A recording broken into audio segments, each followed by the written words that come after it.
Hello, and welcome to the North Coast Journal Preview. This is a show where we take a look at what's coming in the current edition of the North Coast Journal. I'm your host, Tanya Shrum, or the Goddess Sticks, and I am joined by North Coast Journal's news editor, Jennifer Fumiko Cahill. Just dressed as myself, by the way. Right? Don't try to figure it out. She's always a goddess. I just want to say, for those of you who are listening on the radio and cannot see, Tanya is rocking the smokiest of eyes. The smokiest eyes, perfect for, like, you know, the land of the dead, what have you. Well, the Goddess Sticks, not only is she the guardian of the river, but she also brings accountability to those that break solemn oaths. Oh, girl. You know, like maybe the oath of an office.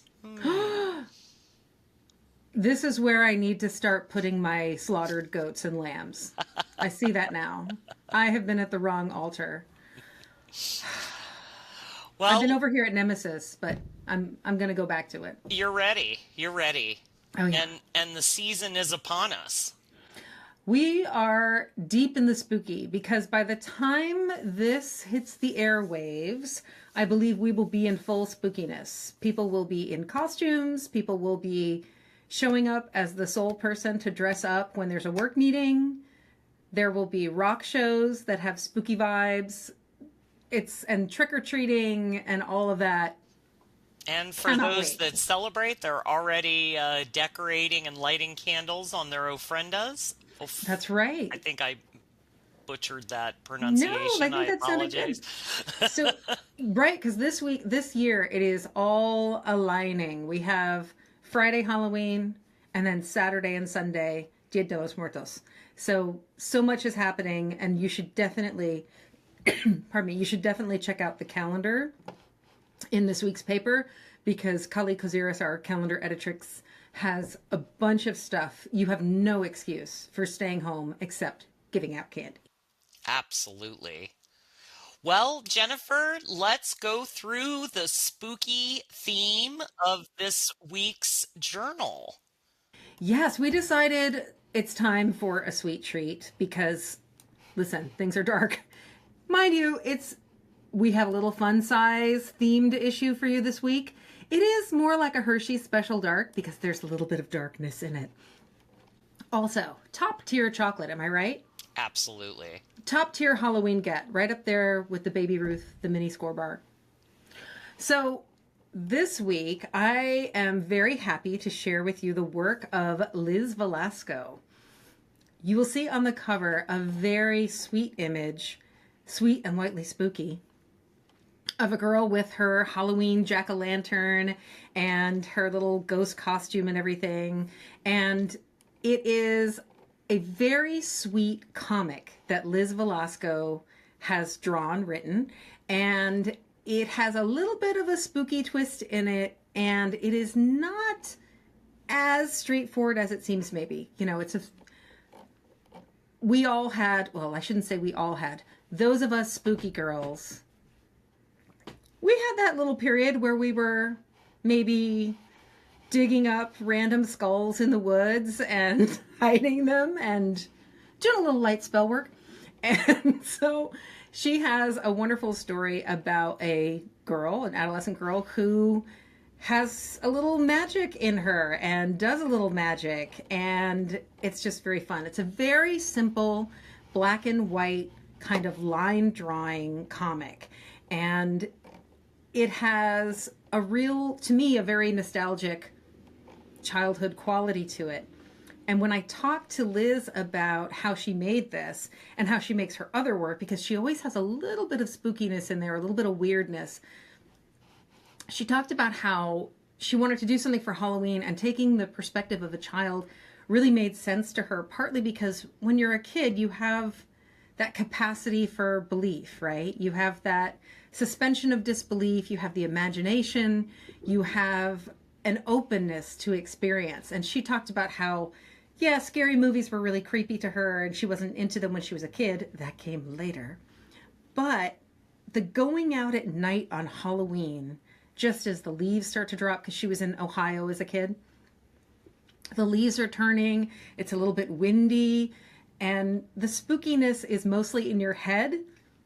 But the nighttime when everything is different and yet somehow children are allowed to roam the streets, always fun. And you should definitely access that part of your memories in your brains this week. I was also interested in the fact that when she first was publishing her work, she was self-publishing it. And so these clean, to me, nostalgic line drawings are the cheapest way to publish a book, right? Black and white, maybe one color added. And she's since done more things, more comics, and you can actually find her work at Eureka Books and at Booklegger. And she also has a website you can check out. But it's really interesting to me. She's done zines of, do you know who Vampira is? Oh, absolutely. Okay. Those of you out there in retro TV land may recall Elvira.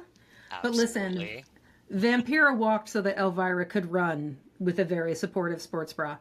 And that was a very exaggerated, glamorous persona that this woman took on and introduced scary B horror movies on TV. And Liz Velasco did a little zine about the biographies of the lives of a handful of horror queens, the women who were, or the horror hostesses rather, which I think it was Pleasant Nightmares is the name of the zine, which is delightful. And she's got some other comics worth checking out, including a weird little series about a sentient moon rock named Moon Pie that, Tanya, is very up your alley. Let me just say. This definitely sounds like it would be up my alley.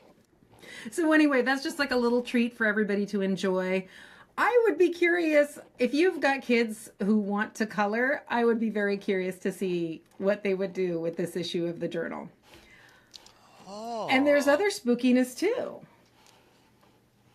So you just stopped my whole brain. I'm like, not only do you get your journal, but then you get crafts afterwards. Right? Let's craft. Let's craft. All right. Well, we're going to move on to other spooky items this week. Yes. So I don't know if you've noticed, but for the last few weeks, Colin Yo's set list has had a horror theme to it. Some of it about the real life horrors in our world, but always with some sort of a nod to usually a retro horror movie or story, author, etc. And this week he is sharing a handful of books. He sent me a message and was like, hey, what would you think about a suggestion for, say, 4 or 5 horror books that are a little unusual? Not your usual Stephen King, etc., but maybe a little more challenging, a little less familiar. And I was like, go for it, you freak. And so he did. And we've got stories from Nigeria. We have some, listen to these titles. The Gone World. Ooh. That sounds intriguing. That right? One is definitely intriguing. Yeah, I'm interested in that one because it's very murder mystery, but also cosmic level. I can't always wrap my mind around cosmic mystery, but I'm going to give it a shot.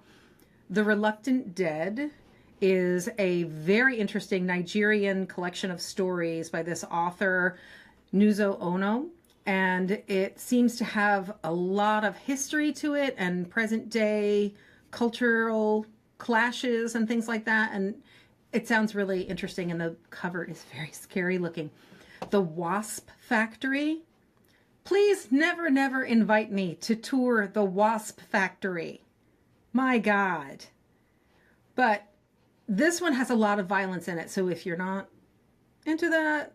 And then the wildest one at the end was Manhunt, which I'm just going to leave you to discover that one on your own.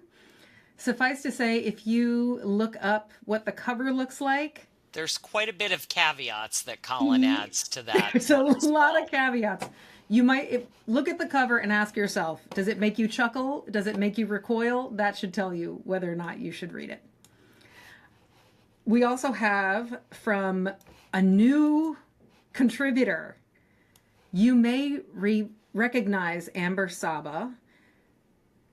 If you go to Slice of Humboldt Pie, she is the one with the sometimes blue-streaked victory rolls, very retro 40s pinup hair. And she is a master pie baker. My God, the skills.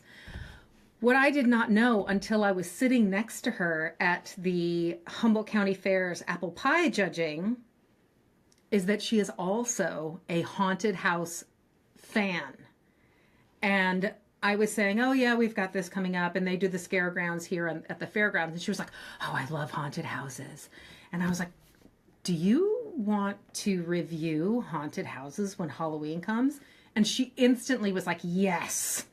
And so she went for it, and she went to all 3 of the haunted mazes at the fairgrounds. Plus she went to the one at the the Eureka Veterans Hall, which is run by the people who did the trains a couple years ago. You may recall the haunted rail yard was That's right. spooky as heck. And the haunted Kinetic Lab of Horrors, which I've never been to. So I was very curious. I was at a charity event on Saturday, and Amber does describe it well. It is wrapped around the block. Yeah, you got to get your tickets early. You got to get in there early. And I think that one's cash only, isn't it? It is. It is cash only. Important. But also important to note that while you're waiting, there are some bumping tunes being played, That's so true. you're not going to be bored. That's true. You're basically at a concert with a scary maze at the end, which is kind of wonderful. Very humble. And these are all, there were more, of course, there were other mazes around town, other haunted houses, but these are all the ones that are going to have availability on Halloween night. So she kept it to the Halloween night things, not the things that are already over. Check them out before you go. And I don't know, if you go to all of them, I want to know. Send me your scary selfies. I definitely think she did a great job of letting every folk know, like, bring the kids, don't bring the kids. Yeah. I thought it was really well done, the breakdown. Yeah, your options for level of scare are very important. If you don't like people jumping out at you, what are you doing? Why are you here? Don't do it. And finally, the last piece of scary in this week's sort of Halloween compilation, until we get to the genuinely scary things happening in our world, there is a, dare I say it, unhinged, seriously, from Linda Stansberry. It has become a tradition that Linda writes a wonderful, seriously column, a satirical column for me every year for Halloween. She has done a story in the voice of a corpse discovered by a true crime podcaster. She has done something on, let's see, I think we did a detective mystery where everybody dies. She's gone through a lot. She's prolific. Yes. And she did not disappoint. She did not disappoint. And I want you to know that because Linda and I hang out and we chat, and can I make friends outside of work? Maybe. We'll see someday.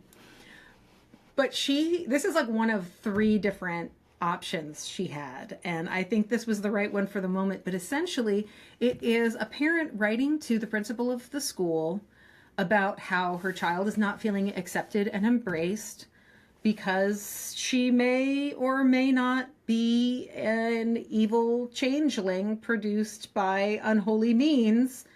And the school may not have the proper accommodations for her growing power and evil. Yeah. So think about that when you're packing your kids' school lunch. Is it squeaking? Is it squealing? Will it get away? Does your child scuttle? There's lots of fun to be had in it. And I especially think that people who are who have kids, work with kids, will particularly enjoy this one. So check it out. Absolutely. And that about wraps up all the fun and spooky. Unfortunately, we also have to continue to live in the real world, and Kim Weir is bringing us the slap of reality. Yeah, I'm sorry, everybody. It can't all be mini Mars bars. In fact, it is looking like some pretty serious food insecurity is coming to the North Coast and honestly the rest of the country. So the title of Kim's story is All Hands on Deck. And that is how the situation is being described over and over again. Essentially, thousands of people in Humboldt are going to be losing their SNAP aid, their CalFresh benefits, basically the kinds of nutrition, the Supplemental Nutrition Assistance Program is not going to be sending out checks November 1st. And these are the checks that people rely upon for nutrition, to stay healthy, to be able to eat, right? The bare minimum of survival. So this program, by the way, goes all the way back to the Great Depression, and it serves 42 million people across the country. Many of them are children and the elderly. The U.S. Department of Agriculture's notice about this is wildly problematic. And boy, the hatch violations in this thing, it is very, very partisan and blaming the Democrats with all kinds of wild, kind of salacious suggestions and falsehoods about who receives benefits. So we've kind of known this was coming already, in the sense that even before we were talking about government shutdowns, other cuts have been coming across for people who have nutritional assistance, people who are suffering from food insecurity, etc. And those effects ripple out to food producers locally too, and I'll get to that in a minute. Since October 16th, the Humboldt County Department of Health and Human Services has been bracing, or has been publicly announcing that it's bracing, that the CalFresh program in California has been trying to find other sources for food for folks as their benefits are cut. Now, locally, Food for People is our go-to, but it's been really tough because Food for People has had their own cuts. So it is for one thing, even at their best, as of June, 20,000 people in Humboldt County in low-income households, so 30,000 individuals, receive CalFresh benefits. And that's according to the California Department of Social Services. Children and the elderly make up 63% of recipients, right? So consider that these are the people that we should really be judging our society by, how we treat children and the elderly, right? How we treat our elders. So the government shutdown is just part of the problem, but it's the most immediate and glaring. So Food for People's Director of Programs, Deb Waxman, spoke with Kim and was saying, we really need that food safety net. And there's no way we, meaning Food for People, can make up for the loss of SNAP or CalFresh at this magnitude.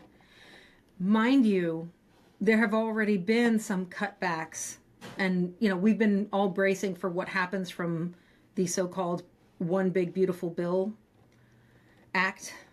And some of the things that have already come down have impacted Food for People's ability to help feed people locally. You may recall that there was a North Coast Growers Association Harvest Hub. I wrote a story about that last year, and boy, was that last year? That went fast. Anyway, it was a program that basically gathers food produce from local farms and producers and is able to distribute that among people who are food insecure. So people who have nutritional needs that aren't being met. And instead of getting, for example, some, we used to call it food stamps, getting food stamps for foods that are shipped in from out of state or something, we are able to use local produce, and that pays back local farmers. They don't have unsold food. It makes life a lot easier for people, and it's a source of income for local producers also.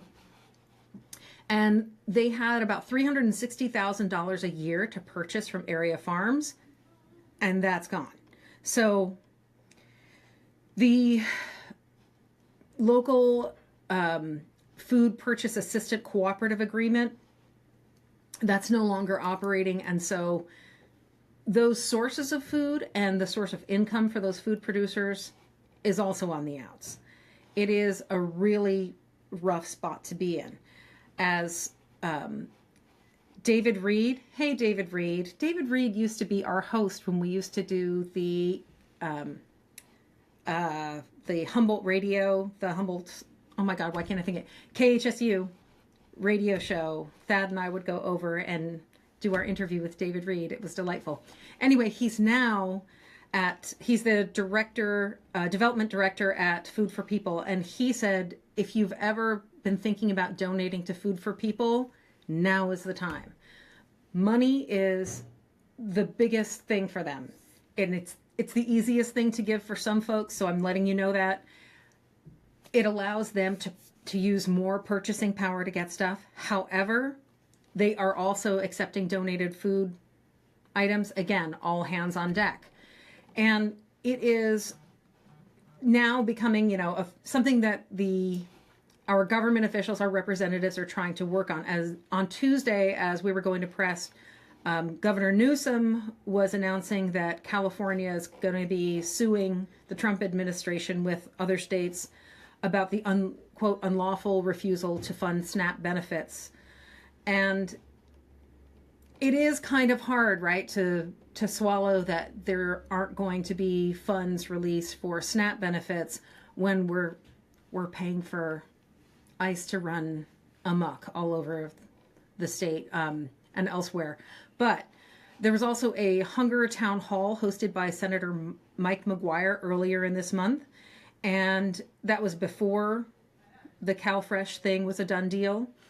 And at that time, Executive Director Carly Robbins over at Food for People said that the end of the program and other cuts have resulted in Food for People losing approximately $850,000 in funding this year alone. That's 11% of its budget. It's rough. And so, like I said, if this was something that you were considering and you just haven't gotten to it or whatever, or if you find that you bought a bunch of, canned soup, and it turns out your whole family hates it or is not into clam chowder anymore because those phases end, baby. This is the time to donate either foodstuffs or money to Food for People. They could really use the help. Absolutely. And I know we were talking before we went on air that, this is going to be everybody getting creative and looking out for their neighbors. And I have every confidence that here in this community we can get through this, but it's definitely going to be rough for this entire country. Yeah, and I think something that was also pointed out by some of the folks that Kim spoke to, and in Linda Stansberry's other piece, far more serious piece this week, is that it's not just about big organizations. We are going to have to feed each other face to face. We are going to have to pay attention to who's around us and say, hey, do you need anything? Either while I'm at the store, or do you have leftovers? Can you share? When I saw Linda post this little essay on social media, I was like, oh, this feels like something that we need to share in the journal. And so this week's table column is also by Linda, and it's called 2 Bags of Apples. She's talking about the way that we can think, oh, but I can't come up with the perfect solution for this problem. But she's able to get together 2 bags of apples to share with Food for People. And she's kind of encouraging people to let go of perfectionism, let go of the perfect solution, and just do what we can for each other while we can. Well, thank you, Jennifer, and thank you to all the contributors. I encourage everybody to pick up this week's journal, read it cover to cover, and then give it to the kids to color. The current edition of the North Coast Journal is available on newsstands tomorrow. Of course, you can always find it online at northcoastjournal.com. I am Tanya Shrum. Thanks for being with us, staying informed, staying spooky, and staying supportive here in our North Coast community. Happy Halloween.